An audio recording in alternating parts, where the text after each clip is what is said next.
we can have such a loyal following, but if we don't have the right team to execute against our plan, the company is going to fall. Welcome to Honest Ecommerce, a podcast dedicated to cutting through the BS and finding actionable advice for online store owners. I'm your host, Chase Clymer, and I believe running a direct-to-consumer brand does not have to be complicated or a guessing game. On this podcast, we interview founders and experts who are putting in the work and creating real results. I also share my own insights from running our top Shopify consultancy, Electric Eye. We cut the fluff in favor of facts to help you grow your e-commerce business. Let's get on with the show. Hey everybody, welcome back to another episode of Honest Ecommerce. I'm your host, Chase Clymer, and today we're welcoming to the show Katie Bilodeau. She is the President of Ring Concierge, the leading NYC-based bridal and fine jewelry brand with a cult social following. Katie, welcome to the show. Thank you for having me. Alrighty, so for those that aren't in the know, can you quickly just let us know, what is Ring Concierge all about? What are you guys doing? What are you selling? Yep, we are a digitally native D2C fine jewelry company. Our pieces range from under $100 to well into the seven figures. We are very focused on redefining luxury, and we are female founded and female ran, which we're super proud of. That's amazing. So take me back in time. Where'd this idea come from? What were you doing? How do I get a good idea like this? Yeah, well, I can't take credit for having the idea because it was our founder and CEO, Nicole Wegman. But so it all started in 2013 when she was going through the engagement ring process herself. And she realized that there wasn't really anything in between the heritage brands like Cartier, Tiffany, Van Cleef, all of them, and then the Diamond District. And so she really saw this, in-between market that was not being captured. So how do we cater to the actual end user? And really that is what it's about, because in the engagement ring business, the end user is a female, but the purchaser is a man. And historically, you've been sold by men, and they're the ones that were defining what it is they think the female should be wearing. And so she really thought there's a need for a millennial voice in this, a millennial shopping experience, how a millennial wants to approach shopping, and what the product is that they actually want to see. 47th Street, the Diamond District in New York City, is kind of not very inviting place. You're kind of haggled and called at. And so she wanted the experience of a heritage brand, but not the price tag of a heritage brand. So hence the name Ring Concierge was born, because she felt like she could be the concierge, helping couples go through that ring buying experience. So it all started there one by one. It was, I think, profitable from, the first few sales. Nicole invested $2,000 in the business. We've been profitable since year one. And she just started to acquire customers. And it was a few years into the brand when the customer started also asking, well, what jewelry are you wearing? And she realized, I'm right now servicing customers for a one-time purchase. You hope a one-time purchase.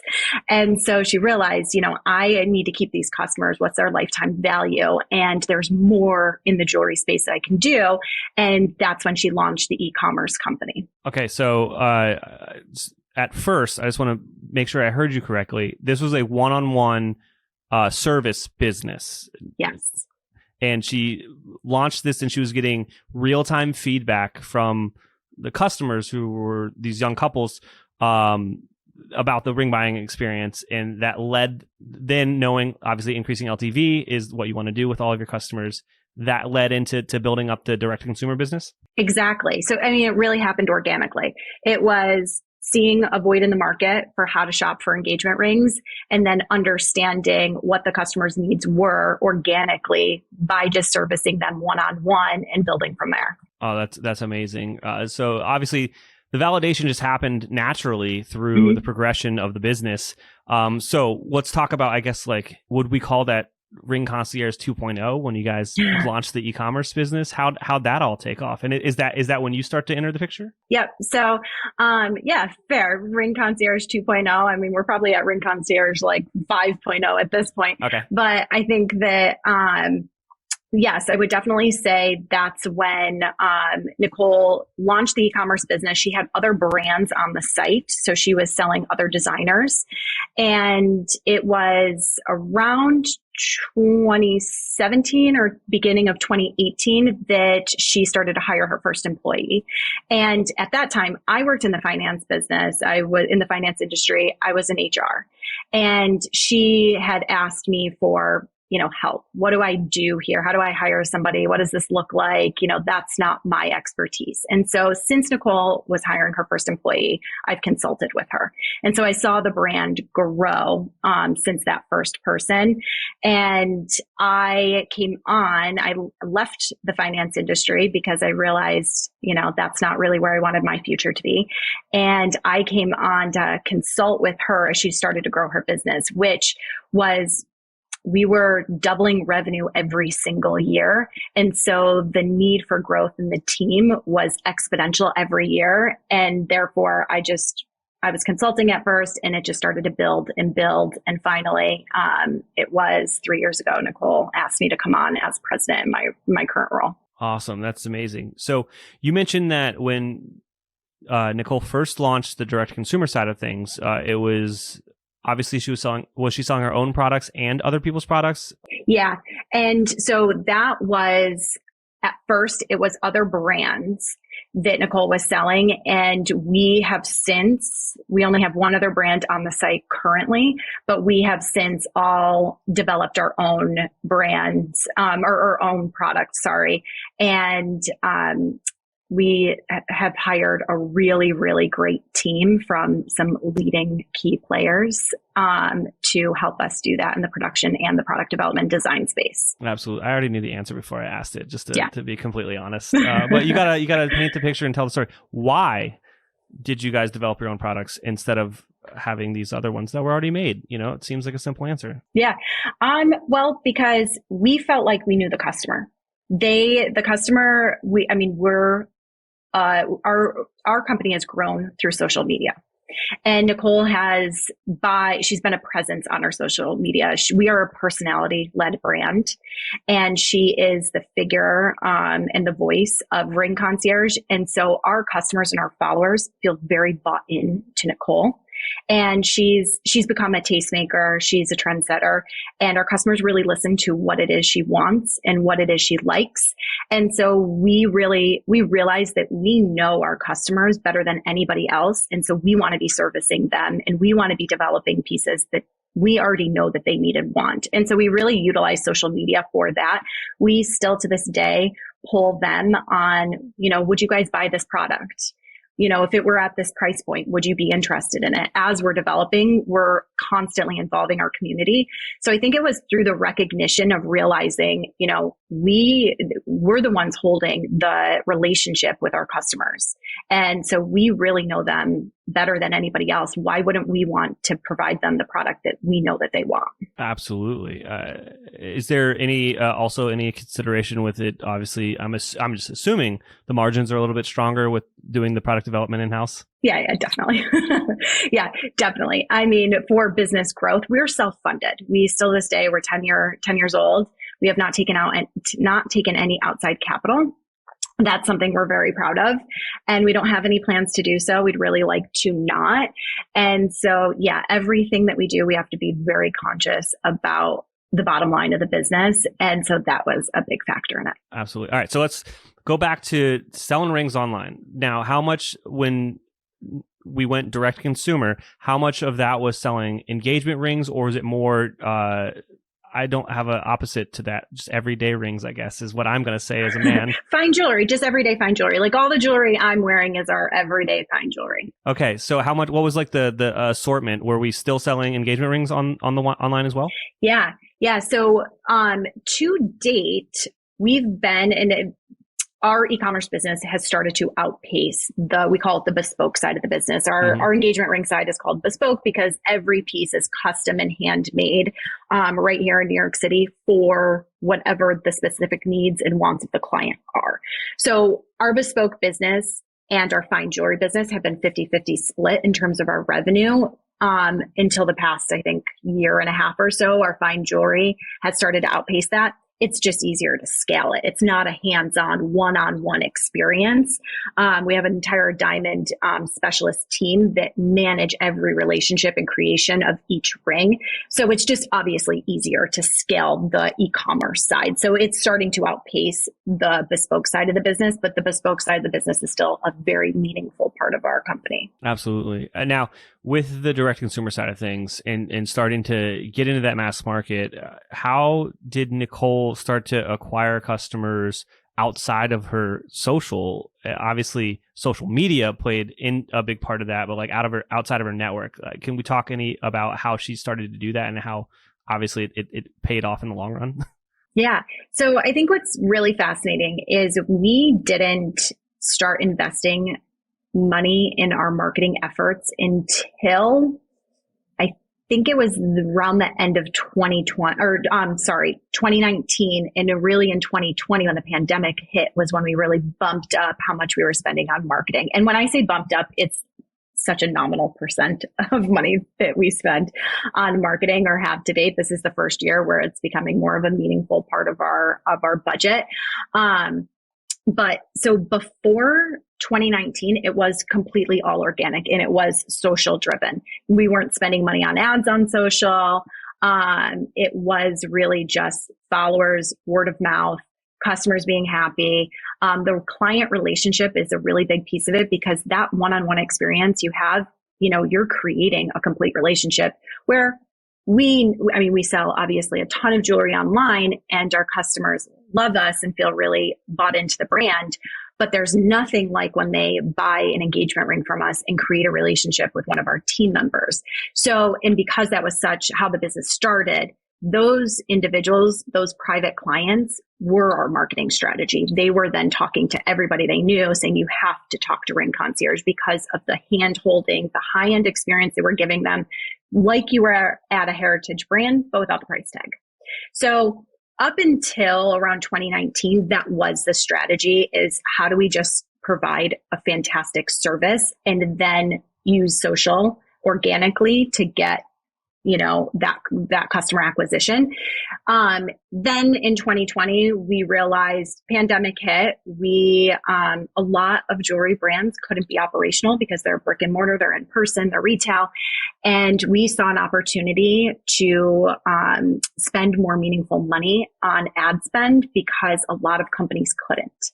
So we weren't competing with as many companies as we were, and we exploded in 2020.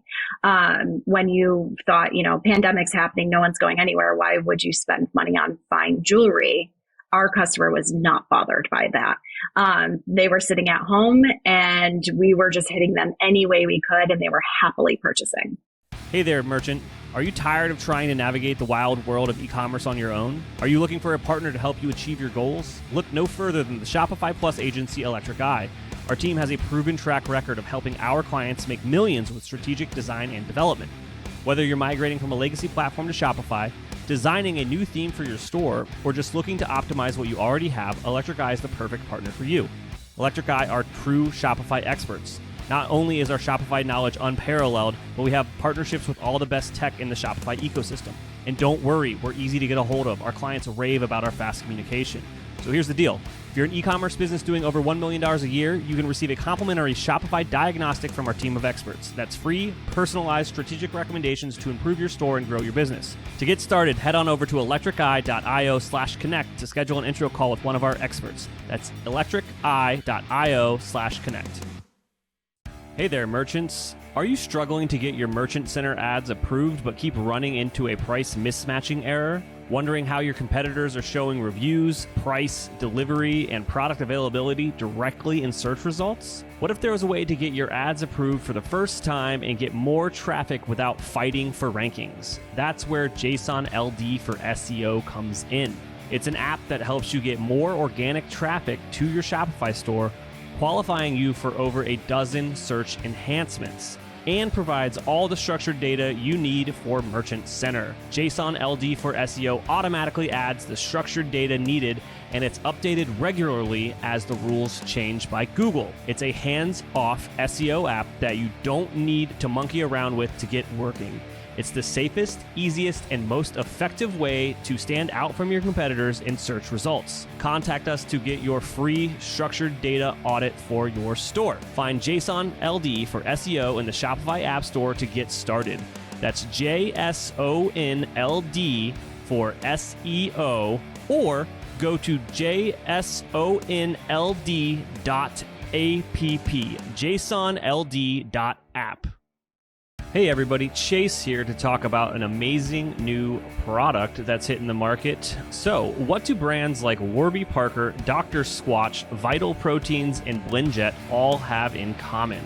They're all increasing their abandoned cart revenues by over 10x with retention.com. Retention.com helps direct-to-consumer brands harness the power of identity to transform lost leads into sales and rapidly expand their abandoned revenues. Retention.com is giving Honest Ecommerce listeners 20% off their annual commitment. If you're not seeing the results that you want within 60 days, you can opt out at no charge. Head on over to retention.com/honest. That's retention.com/HONEST to book a demo today.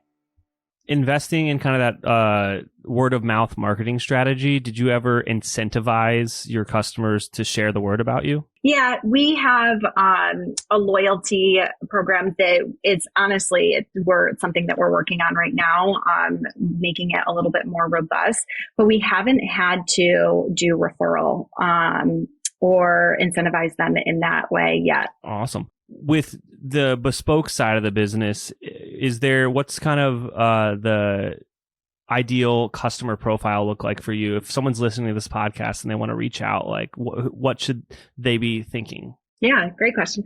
So ideal customer profile, I mean, it's anybody, who is in the perspective of getting engaged, but truly what ends up happening is it's the female that knows Ring Concierge, understands the rings and loves our designs and wants a Ring Concierge ring. She knows that we speak to the female, and what I mean by a millennial shopping experience that we look to create is we know what a woman cares about. They don't care about the perfect color stone. Some do, but most want to maximize the size of the ring. They want to be able to show to everybody they know that I have the biggest ring possible, and that's what everyone's going to see first. They want to be able to have that Instagram moment where they're taking a picture of it and everyone's like, oh my God, did you see so-and-so's ring?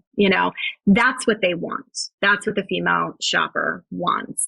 And historically, you've been sold on buying just the perfect stone. And a lot of times the trade-off with that is size. So the female knows so we're targeting women. We want the woman to know Ring Concierge and know that we've got your back. We know what you want. We can speak to your partner. And that's really what that's the person that I want to speak to, is I want to make sure that she feels like she's supported in that. Then, and this is what's interesting about our business, we're marketing to two different people, because the end user and the top of funnel is the female, but the purchaser's a male. So we still have to speak to the male and make sure, and we have many same-sex couples as well, but historically, most of our engagement rings have been to male and female couples. So we have to also speak to the male. So in that perspective, they want an education. They're going to comp shop.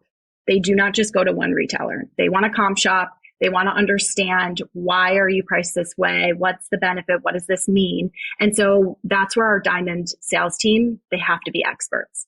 They're the best of the best. And we have a phenomenal production team that we stole from a heritage brand. And so that is where we sell to the male. Like, yes, we know what your partner wants, but we're also the experts, and that's why you want to purchase with us. That's amazing. Now, is there anything I didn't ask you about today that you think will resonate with our audience? No, I think a great question is the challenges you face as a company. I think any high growth startup has, I can't even, it's hard to narrow it down because there are a lot of challenges. I think one of the meaningful ones is hiring the right team members. The success of the company, we can have the best customers. We can have such a loyal following, but if we don't have the right team to execute against our plan, the company is going to fall. And so I think that one of the biggest things is hiring the right strategic team members that understand the company vision, also understand that we're a high growth startup. We're going to pivot. We may have a plan today that we're going to pivot from tomorrow. And you have to understand how to operate in that and be incredibly agile, and also be able to operate in an environment that isn't totally structured. We're a 10-year-old company. I mean, that does sound like a long time. 10 years is a long time, but not in the world of, startup and high growth company where we're doubling our revenue every single year. That means the business needs to change to accommodate that growth. So to me, and I mean, my background is in HR. So obviously that's, one of the things I focus on heavily within our company is how do we have the right team members to execute our strategy? Our opportunities are truly endless. The biggest problem we have is which opportunities do we want to tackle next? And so having the right team members that are very intelligent, their ability to pivot, they're agile. I always say, I don't want to hire anyone that's too good to fold a box. And that's because way back when our team really did fold a box, no matter who you were folding boxes during Black Friday, Cyber Monday. And now our team doesn't really have to do that anymore, but it doesn't matter what level you are. I want our team to have a no task too small mentality. And that's what, to me, is going to build a really successful company. And then that permeates to our customers, that permeates to our client experience. That then just makes Ring Concierge better externally without the customer even realizing that that's such a big focus for us. Yeah, I think we could have just spent this whole conversation talking about hiring. It's such a crucial part to growing a business. Yeah, I could talk forever about that. That is my background, and that is something I'm very focused in. The team knows that one of the biggest things that I want to do here is I want to put my name, I want my name to be stamped against a company that I'm super proud of working at. And so therefore, I want everyone to be happy walking in the door each day. I have very high expectations. Our team works really hard,